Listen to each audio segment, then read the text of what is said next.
मेरा बाप हर रोज़ एक नवी कुड़ी लैके आउंदा ते मेरी माँ नूं इशारा करदा। मेरी माँ हसदे होए उस कुड़ी नूं कमरे विच लै जांदी। मैनूं समझ विच नहीं आउंदा कि माँ उस कुड़ी नाल करदी की सी। बस अंदर तो उस कुड़ी दे रोण दी आवाज़ आउंदी। वो रोंदे होए कहंदी, तेरी कुड़ी नाल भी यही होवेगा जो अज तूं मेरे नाल कर रही है। मैनूं उन्हां कुड़ियां दीयां गल्लां तो डर लगदा सी। एक दिन उस राज का पता लगाउण लई मैं माँ के कमरे विच लुक गई, पर कमरे विच जो कुछ भी होया उसनूं देख के मैं डर गई, क्योंकि मेरा बाप उस कुड़ी नाल। मेरा नां गीत है।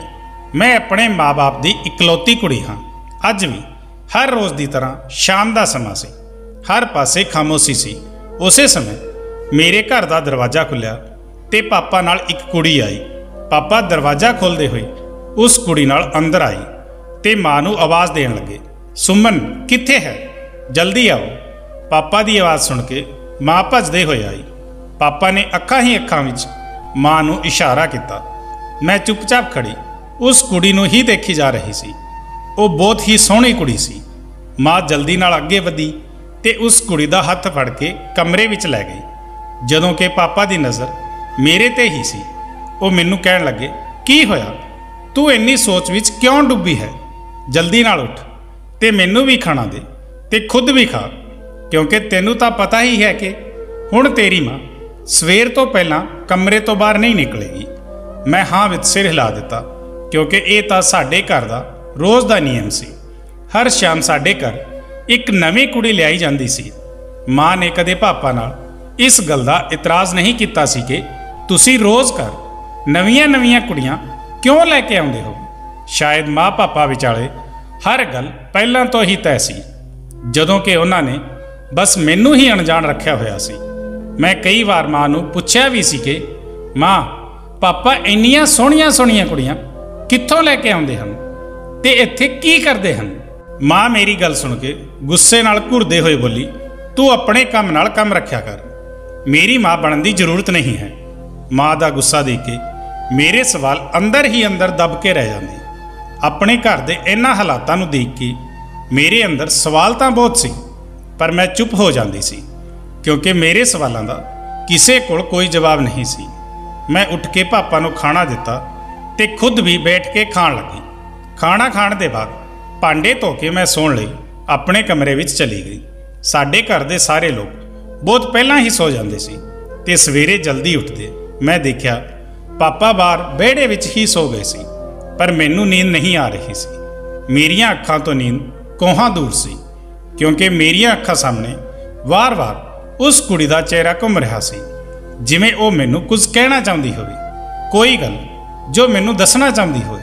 मैं बहुत देर तक बिस्तर ते करवट बदलती रही, फिर मजबूर होके उठ के बैठ गई।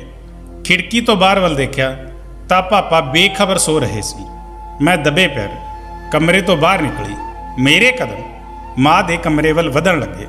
अज तो पहलां तां मेरे विच कदे इन्नी हिम्मत नहीं आई सी कि मैं रात नूं माँ के कमरे विच जावां, पर अज पता नहीं मेरा खुद ते कोई कंट्रोल क्यों नहीं सी। मैं दरवाजे कोल जाके खड़ी हो गई ते दरवाज़ा खोलण की कोशिश करन लगी, पर यह देख के हैरान होई कि दरवाज़ा तां अंदर तो बंद किया गया सी। मैं हक्की बक्की जी खड़ी सी।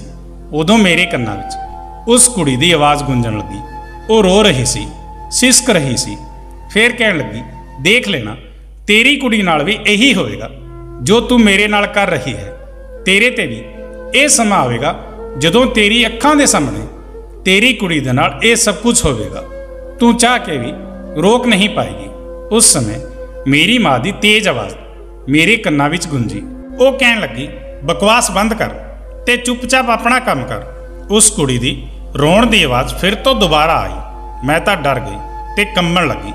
मेरे विच खड़े रहण दी भी हिम्मत नहीं सी, इसलिए मैं जल्दी नाल अपने कमरे विच चली गई ते अपना सिर फड़ के बैठ गई। मेरियां अखां विचों हंझू वहिंदे जा रहे सी। पापा पिछले 6 महीनों तो जवान कुड़ियां नूं घर लिया करदे सी। इन्हां 6 महीनों विच आउण वाली हर कुड़ी मैनू इसे तरह बददुआ देंदी होवेगी ते इसे तरह ही मेरी माँ के सामने वो कुड़ियां गिड़गड़ाउंदियां होणगियां। पर मेरी माँ उन्हां कुड़ियां नाल ऐदां दा की करदी सी कि कुड़ियां रोण लगदियां सी ते फिर मैनू बददुआ देण ते मजबूर हो जांदियां सी। इस सवाल ने मेरे सर विच दर्द कर दिता सी। नींद मेरियां अखां तो कोहां दूर सी। ऐदां ही बैठे बैठे सवेर हो गई ते माँ कमरे तो बाहर आ गई ते पिछे पिछे कुड़ी भी सी जिसनूं पापा कल रात नूं घर लैके आए सी। उसकी हालत बहुत खराब लग रही सी, पहलां वर्गी नहीं सी। मैं देखिया उसदियां लत्तां कंब रहीआं सी। वो वार-वार अपणियां लत्तां ते हत्थ रखदे होए लड़खड़ाउंदे चल रही सी। माँ ने पापा नूं जोर नाल उठाया ते कहण लगी, ले जाओ इस कुड़ी नूं इत्थे तो जिथे लेके आए सी। मेरा कम हो गया। पापा अखां मलदे होए उठे। फिर उन्होंने उस कुड़ी नूं पिछे आउण दा इशारा किया। वो कुड़ी चुपचाप उन्हां दे पिछे चली गई। उन्हां दोवां दे जाण तो बाद माँ मेरे कमरे वल वधण लगी। मैं जल्दी नाल अपने बिस्तर ते लेट गई ते सौण दा नाटक कर लगी। माँ मैनू आवाज़ देंदे होए कहण लगी, सुमन मैनू तां लगदा है कि तू घोड़े बेच के सो रही है, जल्दी नाल उठ, सवेर हो गई है। मैं अखां मलदे होए उठ के बैठ गई। माँ दे चेहरे ते मैनू जरा भी थकावट नज़र नहीं आई। उन्हां नूं देख के इदां लग रहा सी कि जिवें वो बहुत सुकून महसूस कर रही होवे। माँ मैनू जगा के कमरे तो बाहर जाण लगी तां मैं उन्हां दा हत्थ फड़दे होए उन्हां नूं रोक लिया ते कहण लगी, माँ मेरे कोल बैठ जाओ। माँ ने मैनू बड़े ध्यान नाल देखिया ते फिर बैठदे होए कहण लगी, की गल है, तेरी तबीयत तां ठीक है ना? मैं हाँ विच सिर हिला दिता ते फिर बोली, माँ तुसी कदों उठे? मेरे सवाल नाल वो घबरा गई सी। इदां लग रहा सी कि वो मेरे सवाल नाल परेशान हो गई होवे। फिर उन्होंने कहा, थोड़ी देर पहला ही उठी हाँ, मैं बहुत परेशान सी, इसलिए उच्ची उच्ची रोण लगी ते कहा, माँ मैनू रात नूं बहुत डरावने सुपने आउंदे रहे। कल शाम पापा जिस कुड़ी नूं घर लैके आए सी वो मेरे सुपने विच आई सी ते मैनू डरा रही सी। माँ वो कुड़ी कित्थे है? पापा उस कुड़ी नूं क्यों लैके आए सी? माँ मेरे सवालों का जवाब नहीं देना चाहती सी। वो इधर उधर देख रही सी कि किसी भी तरह इस सवाल तो बच जावां। पहला मैं जदों भी माँ नूं कोई सवाल करदी सी तां वो मैनू गुस्सा करदी सी, पर अज माँ बहुत रो रही सी ते मैं भी झूठ बोल दिता सी कि वो कुड़ी सुपने विच आई सी। बहुत सोचण दे बाद माँ ने दस्सिया कि वो कुड़ी तेरे पापा दे किसी जान पछाण वालियां दे घर तो सी। उसदे पति ने उसनूं घर तो कढ दिता सी तां वो उसनूं अपने नाल घर लैके आए सी। जदों तू सो गई सी तां उस कुड़ी दा पति ते उसदे सस सहुरा साडे घर आए सी ते उस कुड़ी नूं अपने नाल लैके गए। माँ ने आखिरकार झूठ बोल ही दिता सी। मैं कहा, माँ पर पापा तां हर रात नवीं नवीं कुड़ी लैके आउंदे हन, तां कि हर कुड़ी दी यही परेशानी हुंदी है। माँ ने मेरे हंझू पुंजदे होए कहा, इस दुनिया विच हर इंसान दी अपनी कोई ना कोई मजबूरी हुंदी है। इत्थे जो भी कुड़ी आउंदी है अपनी किसी ना किसी परेशानी की वजह नाल आउंदी है। अपने छोटे जे दिमाग ते ज़्यादा जोर ना पा, उठ ते तैयार हो जा ते चाह पी लै। माँ ये कह के कमरे तो बाहर चली गई। माँ दे इन्ना समझाउण ते भी मेरे दिमाग विच बहुत सारे सवाल हुण भी सी, क्योंकि मैनू पता सी कि माँ ने सच नहीं बोलिया सी, वो झूठ बोल रही सी। खैर मेरे दिन इसे तरह लंघ रहे सी। एक दिन मैं बाहर विहड़े विच बैठी सी। माँ मैनू कहण लगी, सुमन जल्दी उठ, लगदा है हनेरी आउण वाली है, घर दियां सारियां खिड़कियां जल्दी नाल बंद कर दे। मैं समझ गई सी कि माँ मैनू इत्थों हटाउणा चाहुंदी है ताकि मैं कुछ जाण ना सकां कि पापा अज किस कुड़ी नूं घर लैके आउणगे। मैं कहा, हाँ मैं हुणे जांदी हाँ। मैं माँ नूं अपणियां गल्लां विच उलझाई रखिया। उसे समय साडे गेट दा दरवाजा खुल्लिया। पापा गेट दे अंदर आई ते एक जवान कुड़ी उन्हां दे पिछे सी। अज आउण वाली कुड़ी भी बहुत घबराई हुई सी। मैं जल्दी नाल उठ के बैठ गई ते उसनूं पुछया कि तू कौन है। इस तो पहलां कि वो कुछ जवाब दे पाउंदी, माँ उस कुड़ी दा हत्थ फड़ के उसनूं जल्दी नाल अपने कमरे विच लै गई। फिर जोर नाल दरवाजा बंद होने की आवाज़ सुनाई दी। उसदे जाण तो बाद पापा ने मैनू घूरदे होए कहा, तू इत्थे की कर रही है? मैं घबरा गई क्योंकि मैनू पापा के गुस्से तो बहुत डर लगता सी। मैं कहा, कुछ नहीं पापा, बस वो कुड़ी चंगी लग रही सी इसलिए मैं गल कर ली। पापा ने कहा, खबरदार जो अज दे बाद तो किसी कुड़ी नाल गल कीती तां चल उठ, मैनू खाना दे। मैं पापा नूं खाना दे दिता ते फिर मैं अपने कमरे विच आ गई। मैं चाहुंदी सी कि पापा अज भी जल्दी तो जल्दी सो जाण। मैं जानना चाहुंदी सी कि अज आउण वाली कुड़ी भी मैनू बददुआ देवेगी जां नहीं। इदां ही समा लंघ रहा सी ते फिर पूरे घर विच पापा दे खराटे गुंजण लगे। मैं जल्दी नाल उठी ते बाहर निकल गई। मेरे कदम माँ दे कमरे वल वधण लगे ते दरवाजे कोल जाके रुक गए। माँ दे कमरे विचों कुड़ी दे रोण दी आवाज़ आ रही सी। वो कुड़ी रो रही सी। माँ ने गुस्से विच कहा, बस बस ज़्यादा नाटक ना कर, नहीं तो मैं तेरा वो हाल करूँगी, सारी जिंदगी याद रखेगी। जल्दी नाल अपना काम कर, नहीं तो मेरे तो बुरा कोई नहीं होएगा। उस कुड़ी ने कहा, मैनू तो तेरे ते हैरानी हुंदी है, तू किद्दां दी औरत है। तेरी खुद दी कुड़ी भी जवान है। जे कल नूं कोई औरत उस नाल यही सब करेगी तो तू की कर लवेगी। एक गल याद रखना, अज जो तू मेरे नाल कर रही है, कल नूं तेरी कुड़ी दे सामने जरूर आवेगा। उसकी गल सुन के मैं कंबण लगी। मेरा खुद ते कोई काबू नहीं सी। मैं चाहुंदी सी कि दरवाजा खड़का के उस कुड़ी दी मदद करा। फिर उस समय पापा दे खराटे रुक गए सी ते मैं जल्दी नाल भज के अपने कमरे विच आ गई। अज मैनू ये गल समझ विच आ गई सी कि साडे घर विच कुछ इदां दा हो रहा है जो गलत सी, पर वो की सी उसका जवाब फिलहाल मेरे कोल नहीं सी। फिर मैं ये फैसला किया, जो कुछ भी मेरे घर हो रहा है उसका पता तो मैं लगा के ही रहांगी। पहला तो मैं बहुत बेफिक्री नाल जिंदगी गुजारी सी, पर हुण मैं चौकन्नी हो गई सी। हुण मैं अपने घर के छोटे छोटे मामले ते भी बहुत लंबी नज़र रखा करती सी कि कौन आउंदा है ते कौन जाता है। मेरी माँ की एक सहेली सी, सुनीता आंटी, जो गुआंढ विच रहिंदी सी ते हर रोज़ ही साडे घर आया करती सी। वो जदों भी साडे घर आउंदी तां माँ उन्हां नूं अपने कमरे विच लैके जांदी ते फिर दोवें सहेलियां पता नहीं कई घंटे आपस विच की गल्लां करदियां रहिंदियां सी। उन्हां नूं दुनिया की कोई खबर ही नहीं रहिंदी सी। मैनू इस गल का पूरा यकीन सी कि माँ के इस राज की सुनीता आंटी नूं जरूर खबर होवेगी। मैनू इस गल का भी अंदाजा सी कि वो माँ के इस राज तो हरगिज़ पर्दा नहीं उठावेगी। हमेशा तो आंटी मेरे नाल चंगे तरीके नाल गल करदी सी। उन्होंने कोई भी सूट खरीदना या सिलवाना हुंदा तां नवें फैशन बारे मेरे तो पुछदी रहिंदी सी। कहंदी सी, तू अज दे जमाने की कुड़ी है, तैनू नवें फैशन बारे ज़्यादा पता होवेगा। एक दिन वो मेरे घर आई तां मेरे बारे विच पुछण लगी। मैं जान बुझ के उन्हां तो नज़र बचा के छत ते चली गई। छत ते जाण दा मेरा एक ही मकसद सी कि मैं उन्हां नाल इकल्ले विच गल कर सकां, क्योंकि माँ दे सामने इस बारे गल करना तो नामुमकिन सी। थोड़ी देर बाद माँ की आवाज़ आई, सुमन तू कित्थे है? देख तां आंटी तैनू मिलना चाहुंदी है। मैं माँ नूं कहा, माँ मैं छत ते हाँ, बहुत ठंडी हवा चल रही है, आंटी नूं कह दो वो छत ते ही आ जाण, नीचे बहुत गर्मी हो रही है। मेरे कहण ते माँ ने आंटी नूं छत ते भेज दिता। आंटी मैनू कहण लगी कि अज कल दे फैशन विच किहड़ा सूट है, मैनू दस, मैं कपड़े सिलवाने हैं। मैं उन्हां नूं कहा कि अज दे फैशन विच तां पैंट सलवार बहुत फैशन विच है। पापा जिस कुड़ी नूं कल घर लैके आए सी, उसने सूट दे नाल पैंट सलवार पहनी हुई सी, उसदे उपर बहुत चंगे लग रहे सी। मेरी गल सुन के सुनीता आंटी ने हैरानी नाल पुछया, की कल तेरे घर कोई मेहमान आया सी? तू किस कुड़ी दी गल कर रही है?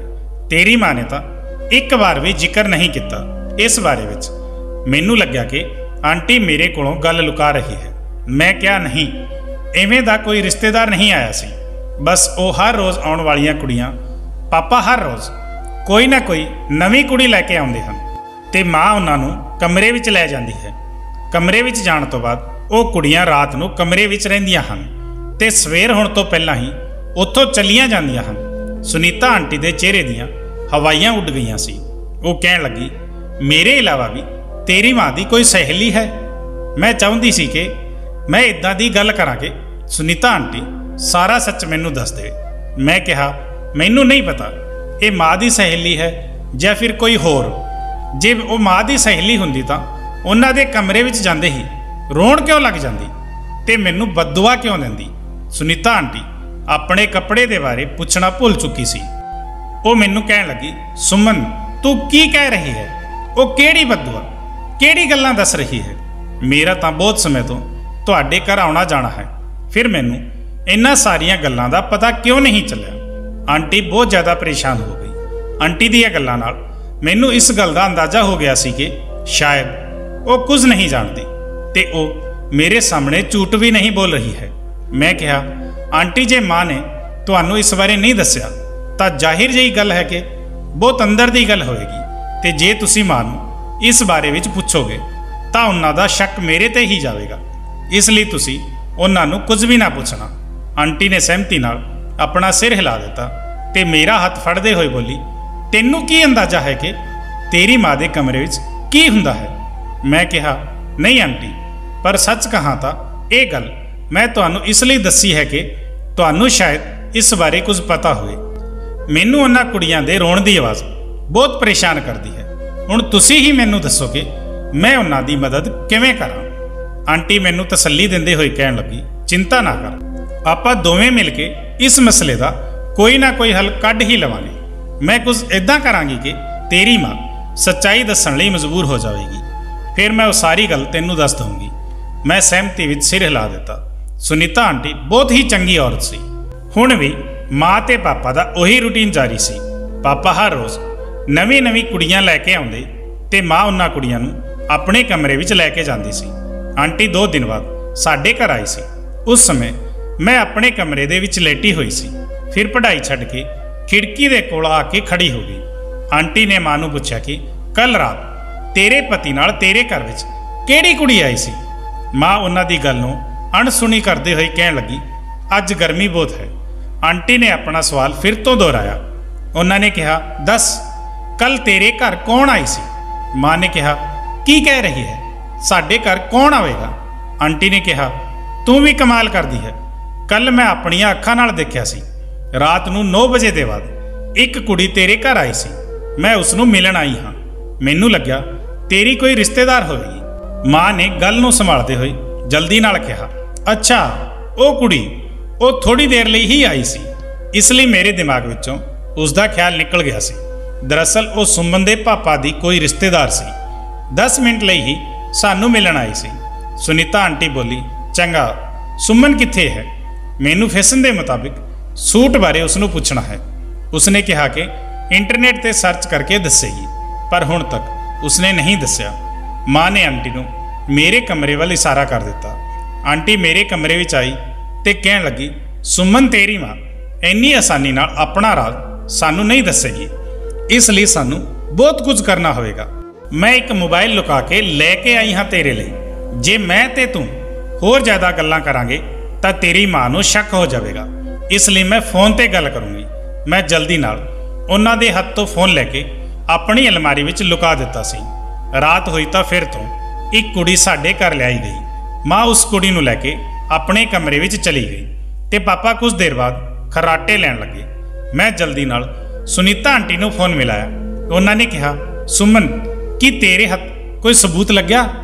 ਮੈਂ ਕਿਹਾ, ਆਂਟੀ, ਅੱਜ ਫਿਰ ਤੋਂ ਇੱਕ ਕੁੜੀ ਘਰ ਆਈ ਹੈ। ਮਾਂ ਉਸ ਕੁੜੀ ਨੂੰ ਆਪਣੇ ਕਮਰੇ ਵਿੱਚ ਲੈ ਕੇ ਗਈ ਹੈ ਤੇ ਪਾਪਾ ਖਰਾਟੇ ਲੈ ਰਹੇ ਹਨ। ਆਂਟੀ ਨੇ ਕਿਹਾ ਕਿ ਤੂੰ ਇਸ ਸਮੇਂ ਘਰ ਤੋਂ ਨਿਕਲ ਸਕਦੀ ਹੈ, ਪਰ ਬਚ ਕੇ ਨਿਕਲਣਾ ਤਾਂ ਕਿ ਕਿਸੇ ਨੂੰ ਪਤਾ ਨਾ ਚੱਲੇ। ਫਿਰ ਅਸੀਂ ਦੋਵੇਂ ਬੈਠ ਕੇ ਕੁਝ ਕਰਦੇ ਹਾਂ। ਮੈਂ ਕਿਹਾ, ਠੀਕ ਹੈ ਆਂਟੀ, ਮੈਂ ਆਉਂਦੀ ਹਾਂ। ਮੇਰੇ ਆਉਣ ਦੀ ਖਬਰ ਸੁਣ ਕੇ ਉਹ ਬਹੁਤ ਖੁਸ਼ ਹੋਈ। ਉਹਨਾਂ ਨੇ ਕਿਹਾ, ਤੂੰ ਆਪਣੇ ਗੇਟ ਤੋਂ ਨਿਕਲ, ਮੈਂ ਉੱਥੇ ਆਉਂਦੀ ਹਾਂ। ਮੈਂ ਹੌਲੀ ਕਦਮਾਂ ਨਾਲ ਚੱਲ ਕੇ ਗੇਟ ਖੋਲ੍ਹਿਆ ਤੇ ਗੇਟ ਦੇ ਬਾਹਰ ਆ ਗਈ। ਸਾਹਮਣੇ ਹੀ ਸੁਨੀਤਾ ਆਂਟੀ ਖੜੀ ਸੀ। ਮੇਰਾ ਹੱਥ ਫੜ ਕੇ ਆਪਣੇ ਨਾਲ ਲਿਜਾਣ ਲੱਗੇ। ਉਹਨਾਂ ਨੇ ਕਿਹਾ, ਚੱਲ ਪਹਿਲਾਂ ਮੇਰੇ ਘਰ ਚੱਲਦੇ ਹਾਂ, ਉੱਥੇ ਕੁਝ ਸੋਚਾਂਗੇ। ਉਹਨਾਂ ਦੇ ਕਹੇ ਮੁਤਾਬਿਕ ਉਹਨਾਂ ਦੇ ਘਰ ਜਾਣ ਲੱਗੀ। ਮੈਂ ਸੁਨੀਤਾ ਆਂਟੀ ਦਾ ਘਰ ਪਹਿਲਾਂ ਕਦੇ ਨਹੀਂ ਦੇਖਿਆ ਸੀ। ਉਹਨਾਂ ਦੇ ਘਰ ਵਿੱਚ ਕਦਮ ਰੱਖਦੇ ਹੀ ਮੈਂ ਹੈਰਾਨ ਰਹਿ ਗਈ। ਉਹਨਾਂ ਦਾ ਘਰ ਤਾਂ ਬਹੁਤ ਹੀ ਸੋਹਣਾ ਸੀ ਤੇ ਉਹਨਾਂ ਦੇ ਘਰ ਵਿੱਚ ਦੁਨੀਆ ਭਰ ਦੀਆਂ ਸਾਰੀਆਂ ਚੀਜ਼ਾਂ ਮੌਜੂਦ ਸੀ। ਮੈਨੂੰ ਇਹ ਸਭ ਦੇਖ ਕੇ ਬਹੁਤ ਹੈਰਾਨੀ ਹੋਈ, ਕਿਉਂਕਿ ਸੁਨੀਤਾ ਆਂਟੀ ਇੱਕ ਵਿਧਵਾ ਔਰਤ ਸੀ। ਉਹਨਾਂ ਕੋਲ ਇੰਨੇ ਪੈਸੇ ਕਿੱਥੋਂ ਆਉਂਦੇ ਸੀ? ਉਹ ਮੇਰਾ ਹੱਥ ਫੜ ਕੇ ਆਪਣੇ ਕਮਰੇ ਵਿੱਚ ਲੈ ਗਈ। ਮੈਂ ਕਿਹਾ, ਆਂਟੀ, ਅਸੀਂ ਬੈਠ ਕੇ ਗੱਲ ਕਰੀਏ। ਆਂਟੀ ਨੇ ਕਿਹਾ, ਸੁਮਨ, ਇਸ ਬਾਰੇ ਗੱਲ ਕਰਨ ਲਈ ਪੂਰੀ ਰਾਤ ਬਾਕੀ ਹੈ। ਇਹ ਕਹਿੰਦੇ ਹੋਏ ਸੁਨੀਤਾ ਆਂਟੀ ਨੇ ਆਪਣੀ ਅਲਮਾਰੀ ਵਿੱਚੋਂ ਮੈਨੂੰ ਇੱਕ ਲਹਿੰਗਾ ਕੱਢ ਕੇ ਦਿੱਤਾ ਤੇ ਕਹਿਣ ਲੱਗੀ, ਸੁਮਨ, ਮੈਂ ਚਾਹੁੰਦੀ ਹਾਂ ਕਿ ਤੂੰ ਇਹ ਲਹਿੰਗਾ ਪਹਿਨ ਲੈ। ਮੈਂ ਹੈਰਾਨੀ ਨਾਲ ਉਹਨਾਂ ਨੂੰ ਦੇਖਿਆ ਤੇ ਕਹਿਣ ਲੱਗੀ, ਇਹ ਕੀ ਹੈ ਆਂਟੀ? ਅਸੀਂ ਆਪਣਾ ਕੰਮ ਕਰਨ ਲਈ ਆਏ ਹਾਂ ਤੇ ਤੁਸੀਂ ਮੈਨੂੰ ਲਹਿੰਗਾ ਪਹਿਨਾ ਰਹੇ ਹੋ। ਆਂਟੀ ਨੇ ਗੁੱਸੇ ਵਿੱਚ ਕਿਹਾ, ਬਸ ਜਿਵੇਂ ਜਿਵੇਂ ਮੈਂ ਕਹਿੰਦੀ ਜਾ ਰਹੀ ਹਾਂ ਉਸੇ ਤਰ੍ਹਾਂ ਤੂੰ ਕਰਦੀ ਜਾ। ਮੈਂ ਕਿਹਾ, ਪਰ ਆਂਟੀ ਨੇ ਕਿਹਾ, ਕਿਰਪਾ ਕਰਕੇ ਮੇਰੇ ਲਈ ਇਹ ਲਹਿੰਗਾ ਪਹਿਨ ਲੈ। ਉਸ ਰਾਜ਼ ਬਾਰੇ ਪਤਾ ਲਗਾਉਣ ਵਿੱਚ ਇਹ ਬਹੁਤ ਕੰਮ ਆਵੇਗਾ। ਮੈਨੂੰ ਆਂਟੀ ਦੀਆਂ ਗੱਲਾਂ ਕੁਝ ਸਮਝ ਵਿੱਚ ਨਹੀਂ ਆ ਰਹੀਆਂ ਸੀ, ਪਰ ਉਸ ਦੇ ਬਹੁਤ ਕਹਿਣ ਦੇ ਬਾਅਦ ਮੈਂ ਉਹ ਲਹਿੰਗਾ ਪਾ ਲਿਆ।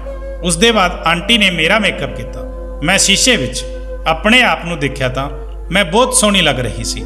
ਆਂਟੀ ਮੈਨੂੰ ਤਿਆਰ ਕਰਕੇ ਦੂਜੇ ਕਮਰੇ ਵਿੱਚ ਲੈ ਗਈ। ਉੱਥੇ ਜਾ ਕੇ ਮੈਂ ਹੱਕੀ ਬੱਕੀ ਰਹਿ ਗਈ। ਉਸ ਕਮਰੇ ਵਿੱਚ ਬਹੁਤ ਸਾਰੇ ਮਰਦ ਬੈਠੇ ਹੋਏ ਸੀ। ਆਂਟੀ ਨੇ ਕਿਹਾ, ਸੁਮਨ ਹੁਣ ਤੂੰ ਨੱਚਣਾ ਸ਼ੁਰੂ ਕਰ। ਆਂਟੀ ਦੀ ਗੱਲ ਸੁਣ ਕੇ ਮੈਂ ਕਿਹਾ, ਤੁਸੀਂ ਇਹ ਕੀ ਕਹਿ ਰਹੇ ਹੋ? ਮੈਂ ਤਾਂ ਕਿਸੇ ਹੋਰ ਕੰਮ ਲਈ ਆਈ ਹਾਂ। ਮੈਨੂੰ ਗੁੱਸੇ ਵਿੱਚ ਦੇਖਦੇ ਹੋਏ ਕਿਹਾ, ਜੇ ਤੂੰ ਮੇਰੀ ਗੱਲ ਨਹੀਂ ਮੰਨੀ ਤਾਂ ਮੈਂ ਤੈਨੂੰ ਇਹਨਾਂ ਮਰਦਾਂ ਦੇ ਹਵਾਲੇ ਕਰ ਦਊਂਗੀ। ਉਹਨਾਂ ਦੀ ਗੱਲ ਤੋਂ ਮੈਂ ਡਰ ਗਈ ਤੇ ਨਾ ਚਾਹੁੰਦੇ ਹੋਏ ਵੀ ਮੈਂ ਨੱਚਣ ਲੱਗੀ ਤੇ ਸਾਰੀ ਰਾਤ ਮੈਂ ਨੱਚਦੀ ਰਹੀ। ਸਵੇਰ ਹੁੰਦੇ ਹੀ ਸਾਰੇ ਮਰਦ ਉੱਥੋਂ ਚਲੇ ਗਏ। ਉਸ ਦੇ ਬਾਅਦ ਆਂਟੀ ਨੇ ਬਹੁਤ ਸਾਰੇ ਪੈਸੇ ਮੇਰੇ ਸਾਹਮਣੇ ਰੱਖ ਦਿੱਤੇ। ਉਹਨਾਂ ਨੇ ਕਿਹਾ, ਸੁਮਨ ਆ ਲੈ, ਤੇਰੀ ਅੱਜ ਰਾਤ ਦੀ ਕਮਾਈ ਹੈ। ਮੈਂ ਰੋਂਦੇ ਹੋਏ ਕਿਹਾ, ਪਰ ਆਂਟੀ ਤੁਸੀਂ ਮੇਰੇ ਨਾਲ ਇਦਾਂ ਕਿਉਂ ਕੀਤਾ? ਆਂਟੀ ਦੀਆਂ ਅੱਖਾਂ ਵੀ ਨਮ ਸੀ। ਉਹ ਰੋਂਦੇ ਹੋਏ ਮੈਨੂੰ ਕਹਿਣ ਲੱਗੀ, ਅੱਜ ਤੋਂ ਲਗਭਗ 20 ਸਾਲ ਪਹਿਲਾਂ ਦੀ ਗੱਲ ਹੈ। ਮੈਂ ਜਿਵੇਂ ਹੀ ਘਰ ਤੋਂ ਬਾਜ਼ਾਰ ਜਾਣ ਲਈ ਨਿਕਲੀ, ਉਦੋਂ ਇੱਕ ਗੱਡੀ ਮੇਰੇ ਸਾਹਮਣੇ ਆ ਕੇ ਰੁਕੀ ਤੇ ਦੇਖਦੇ ਹੀ ਦੇਖਦੇ ਉਸ ਗੱਡੀ ਵਿੱਚ ਬੈਠੇ ਲੋਕਾਂ ਨੇ ਮੈਨੂੰ ਅਗਵਾ ਕਰ ਲਿਆ। ਮੈਂ ਚੀਕਦੀ ਚਿল্ਲਾਉਂਦੀ ਰਹੀ, ਪਰ ਕਿਸੇ ਨੇ ਮੇਰੀ ਇੱਕ ਨਾ ਸੁਣੀ। ਮੈਂ ਤਾਂ ਕਦੇ ਸੁਪਨੇ ਵਿੱਚ ਵੀ ਨਹੀਂ ਸੋਚਿਆ ਸੀ ਕਿ ਮੇਰੇ ਨਾਲ ਇਦਾਂ ਹੋ ਜਾਵੇਗਾ। ਤੇ ਕੀ ਤੈਨੂੰ ਅੰਦਾਜ਼ਾ ਹੈ ਕਿ ਉਸ ਗੱਡੀ ਵਿੱਚ ਬੈਠੇ ਲੋਕ ਮੈਨੂੰ ਕਿੱਥੇ ਲੈ ਕੇ ਆਏ ਸੀ? ਉਹ ਮੈਨੂੰ ਤੇਰੀ ਮਾਂ ਦੇ ਘਰ ਲੈ ਕੇ ਆਏ ਸੀ। ਤੇਰੇ ਪਾਪਾ ਇਹ ਗੰਦਾ ਧੰਦਾ ਕਰਦੇ ਹਨ। ਉਹ ਕੁੜੀਆਂ ਨੂੰ ਅਗਵਾ ਕਰਕੇ ਉਹਨਾਂ ਨੂੰ ਨੱਚਣ ਤੇ ਮਜਬੂਰ ਕਰ ਦਿੰਦੇ ਹਨ। ਤੈਨੂੰ ਦੱਸਿਆ ਗਿਆ ਹੈ ਕਿ ਮੈਂ ਵਿਧਵਾ ਹਾਂ, ਪਰ ਜਦੋਂ ਕਿ ਮੇਰਾ ਤਾਂ ਵਿਆਹ ਹੋਇਆ ਹੀ ਨਹੀਂ ਹੈ। ਮੈਂ ਕਈ ਸਾਲਾਂ ਤੋਂ ਤੇਰੀ ਮਾਂ ਦੇ ਲਈ ਨੱਚਦੀ ਰਹੀ ਤੇ ਜਦੋਂ ਮੇਰੀ ਉਮਰ ਲੰਘ ਗਈ ਤਾਂ ਉਹਨਾਂ ਨੇ ਮੈਨੂੰ ਕਿਹਾ ਕਿ ਸੁਨੀਤਾ ਤੂੰ ਆਪਣੀ ਜ਼ਿੰਦਗੀ ਆਪਣੇ ਹਿਸਾਬ ਨਾਲ ਜੀ ਸਕਦੀ ਹੈ। ਮੈਂ ਆਪਣਾ ਗੁਜ਼ਾਰਾ ਕਰਨ ਲੱਗੀ ਤੇ ਹੌਲੀ ਹੌਲੀ ਕਰਕੇ ਮੈਂ ਉਹੀ ਕੰਮ ਸ਼ੁਰੂ ਕਰ ਦਿੱਤਾ। ਜਦੋਂ ਮੇਰੇ ਕੋਲ ਪੈਸੇ ਆ ਗਏ ਤਾਂ ਮੈਂ ਇੱਕ ਚੰਗਾ ਜਿਹਾ ਘਰ ਬਣਾਇਆ, ਪਰ ਮੈਂ ਕਿਸੇ ਕੁੜੀ ਦੀ ਮਜਬੂਰੀ ਦਾ ਫਾਇਦਾ ਉਠਾ ਕੇ ਉਹਨਾਂ ਤੋਂ ਇਹ ਕੰਮ ਨਹੀਂ ਕਰਵਾਉਂਦੀ ਹਾਂ, ਬਲਕਿ ਕੁੜੀਆਂ ਖੁਦ ਮੇਰੇ ਕੋਲ ਆਉਂਦੀਆਂ ਹਨ। ਜਦੋਂ ਕਿ ਤੇਰੇ ਮਾਂ-ਬਾਪ ਅੱਜ ਵੀ ਮਾਸੂਮ ਕੁੜੀਆਂ ਨੂੰ ਅਗਵਾ ਕਰਕੇ ਉਹਨਾਂ ਤੋਂ ਇਹ ਧੰਦਾ ਕਰਵਾਉਂਦੇ ਹਨ। ਪਰ ਮੈਨੂੰ ਇਸ ਗੱਲ ਦਾ ਥੋੜਾ ਵੀ ਅੰਦਾਜ਼ਾ ਨਹੀਂ ਸੀ ਕਿ ਤੇਰੀ ਮਾਂ ਅੱਜ ਵੀ ਇਹ ਸਭ ਕਰਦੀ ਹੈ। ਮੈਨੂੰ ਲੱਗਿਆ ਤੇਰੇ ਵੱਡੇ ਹੋਣ ਦੇ ਬਾਅਦ ਉਹਨਾਂ ਲੋਕਾਂ ਨੇ ਇਹ ਕੰਮ ਛੱਡ ਦਿੱਤਾ ਹੈ, ਪਰ ਜਦੋਂ ਤੂੰ ਉਸ ਦਿਨ ਦੱਸਿਆ ਤਾਂ ਮੈਂ ਸਮਝ ਗਈ ਸੀ ਕਿ ਤੇਰੀ ਮਾਂ ਉਹਨਾਂ ਕੁੜੀਆਂ ਨਾਲ ਕੀ ਕਰਦੀ ਹੈ ਤੇ ਹੁਣ ਵੀ ਉਸ ਕੰਮ ਨੂੰ ਛੱਡਿਆ ਨਹੀਂ ਹੈ। ਆਂਟੀ ਦੀ ਗੱਲ ਸੁਣ ਕੇ ਮੈਂ ਸਦਮੇ ਵਿੱਚ ਆ ਗਈ ਸੀ। ਮੈਂ ਸੋਚਣ ਲੱਗੀ ਕਿ ਮੇਰੀ ਮਾਂ ਇੰਨਾ ਗਲਤ ਕੰਮ ਕਰਦੀ ਹੈ। ਸਵੇਰ ਹੋਈ ਤਾਂ ਮੇਰੇ ਮਾਂ ਪਾਪਾ ਨੂੰ ਮੈਂ ਘਰ ਵਿੱਚ ਨਹੀਂ ਮਿਲੀ ਤਾਂ ਮਾਂ ਮੈਨੂੰ ਲੱਭਦੇ ਹੋਏ ਘਬਰਾ ਕੇ ਆਂਟੀ ਦੇ ਘਰ ਆਈ ਤੇ ਕਹਿਣ ਲੱਗੀ, ਤੈਨੂੰ ਪਤਾ ਹੈ ਕਿ ਮੇਰੀ ਕੁੜੀ ਕਿੱਥੇ ਗਈ ਹੈ? ਤੁਸੀਂ ਤਾਂ ਦੋਵੇਂ ਆਪਸ ਵਿੱਚ ਬਹੁਤ ਸਾਰੀਆਂ ਗੱਲਾਂ ਕਰਦੇ ਸੀ ਕਿ ਉਸ ਨੇ ਤੈਨੂੰ ਇਸ ਬਾਰੇ ਕੁਝ ਦੱਸਿਆ ਹੈ ਕਿ ਉਹ ਕਿੱਥੇ ਗਈ ਹੋਵੇਗੀ? ਕੋਈ ਮੁੰਡੇ ਦਾ ਚੱਕਰ ਤਾਂ ਨਹੀਂ ਹੈ? ਜੇ ਐਵੇਂ ਦੀ ਗੱਲ ਹੈ ਤਾਂ ਤੂੰ ਮੈਨੂੰ ਦੱਸ ਦੇ, ਮੈਂ ਪਾਗਲਾਂ ਦੀ ਤਰ੍ਹਾਂ ਉਸ ਨੂੰ ਲੱਭ ਰਹੀ ਹਾਂ। ਆਂਟੀ ਨੇ ਹੱਸ ਕੇ ਕਿਹਾ, ਤੂੰ ਮੇਰੇ ਨਾਲ ਜੋ ਕੀਤਾ ਸੀ ਉਹ ਯਾਦ ਹੈ ਨਾ? ਤੇ ਫਿਰ ਚੋਰੀ ਛੁਪੇ ਪਤਾ ਨਹੀਂ ਤੂੰ ਕਿੰਨੀਆਂ ਕੁੜੀਆਂ ਦੀ ਜ਼ਿੰਦਗੀ ਬਰਬਾਦ ਕੀਤੀ। ਮੈਨੂੰ ਤਾਂ ਲੱਗਦਾ ਹੈ ਕਿ ਉਸ ਦੀ ਸਜ਼ਾ ਮਿਲੀ ਹੈ ਤੈਨੂੰ। ਉਸੇ ਸਮੇਂ ਮੈਂ ਕਮਰੇ ਤੋਂ ਬਾਹਰ ਆ ਗਈ। ਮਾਂ ਮੈਨੂੰ ਦੇਖਦੇ ਹੀ ਮੇਰੇ ਕੋਲ ਆਈ ਤੇ ਕਹਿਣ ਲੱਗੀ, ਮੇਰੀ ਬੱਚੀ ਤੂੰ ਕਿੱਥੇ ਚਲੀ ਗਈ ਸੀ ਤੇ ਇਹ ਕੀ ਪਹਿਨਿਆ ਹੈ ਤੂੰ? ਮੈਂ ਕਿਹਾ, ਮਾਂ ਅੱਜ ਤੂੰ ਆਪਣੀ ਕੁੜੀ ਲਈ ਇੰਨੀ ਘਬਰਾ ਗਈ ਹੈ ਤੇ ਪਾਪਾ ਜਦੋਂ ਉਹਨਾਂ ਮਾਸੂਮ ਕੁੜੀਆਂ ਨੂੰ ਅਗਵਾ ਕਰਕੇ ਲਿਆਉਂਦੇ ਹਨ ਤੇ ਉਹਨਾਂ ਤੋਂ ਗਲਤ ਕੰਮ ਕਰਵਾਉਂਦੇ ਹਨ, ਉਸ ਸਮੇਂ ਤੁਹਾਨੂੰ ਲੋਕਾਂ ਨੂੰ ਥੋੜਾ ਜਿਹਾ ਵੀ ਨਹੀਂ ਲੱਗਦਾ ਕਿ ਉਹਨਾਂ ਦੇ ਮਾਪੇ ਤੇ ਕੀ ਗੁਜ਼ਰਦੀ ਹੋਵੇਗੀ? ਉਹ ਕੁੜੀਆਂ ਵੀ ਤਾਂ ਕਿਸੇ ਦੀਆਂ ਧੀਆਂ ਹੀ ਹਨ। ਮੇਰੀ ਗੱਲ ਸੁਣ ਕੇ ਮਾਂ ਨੇ ਕਿਹਾ, ਪੁੱਤ ਮੈਨੂੰ ਮਾਫ ਕਰ ਦੇ।